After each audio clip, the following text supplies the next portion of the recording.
സത്യപ്രതിജ്ഞാ ചടങ്ങ് അവസാനിച്ചിരിക്കുകയാണ്. സെൻട്രൽ സ്റ്റേഡിയത്തിൽ നടന്ന പ്രൗഢഗംഭീരമായ ചടങ്ങിന് വന്ദേ മാതരത്തോടെയാണ് തുടക്കം കുറിച്ചത്. ഒടുവിൽ വന്ദേ മാതരവും ദേശീയ ഗാനത്തോടുകൂടി പരിസമാപ്തി കുറിച്ചിരിക്കുകയാണ്. ചടങ്ങുകൾ പൂർത്തിയായിരിക്കുകയാണ്. വി.ഡി. സതീശൻ മന്ത്രിസഭ കേരളത്തിൽ സത്യപ്രതിജ്ഞ ചെയ്ത് അധികാരമേറ്റെടുത്തു. ഒരുപാട് കൗതുകങ്ങളും ഒരുപാട് വിശദാംശങ്ങളും വിലയിരുത്തലുമൊക്കെ ഈ സത്യപ്രതിജ്ഞാ ചടങ്ങുമായി ബന്ധപ്പെട്ട് പറയാനുണ്ട്.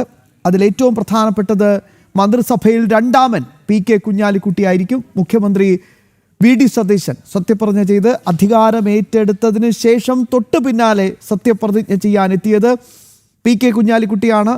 വ്യവസായ വകുപ്പ്, IT വകുപ്പ് അടക്കമുള്ള നിർണായക വകുപ്പുകൾ കൈകാര്യം ചെയ്യുന്ന പി.കെ. കുഞ്ഞാലിക്കുട്ടിയാണ് മന്ത്രിസഭയിലെ ശക്തനായ രണ്ടാമൻ. വലിയ സന്ദേശമാണ് വി.ഡി. സതീശൻ നൽകുന്നത്.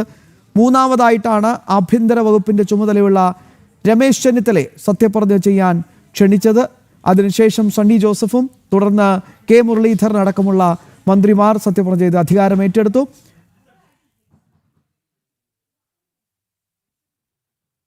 കെ കരുണാകരൻ്റെ മകൻ കെ മുരളീധരൻ, സീതിയാജിയുടെ മകൻ പി.കെ. ബഷീർ, ടി.എം. ജേക്കബിൻ്റെ മകൻ അനൂപ് ജേക്കബ്, ബേബി ജോണിൻ്റെ മകൻ Shibu baby John, VK. Ibrahim കുഞ്ഞിൻ്റെ മകൻ വി. അബ്ദുൽ ഗഫൂർ, ഒപ്പം പാലക്കാട് MP-യും കോൺഗ്രസിൻ്റെ ജില്ലാ അധ്യക്ഷനും കൂടിയ നേരത്തെ ആയിരുന്ന വി.കെ. ശ്രീകണ്ഠൻ്റെ ഭാര്യ കെ.എ. തുളസി. അങ്ങനെ 4 നെപ്പോ കിഡുകളുണ്ട്.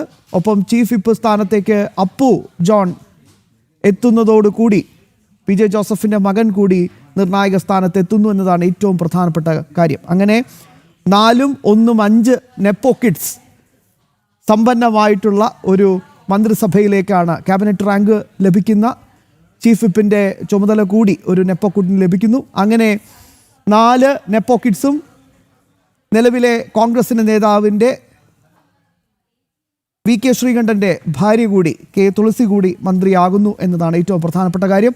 വി.ഡി. സതീശന് അടക്കം 14 പുതുമുഖങ്ങളാണ് ഈ മന്ത്രിസഭയെ നയിക്കുന്നത് എന്ന വളരെ പ്രധാനപ്പെട്ട സവിശേഷത കൂടിയുണ്ട്.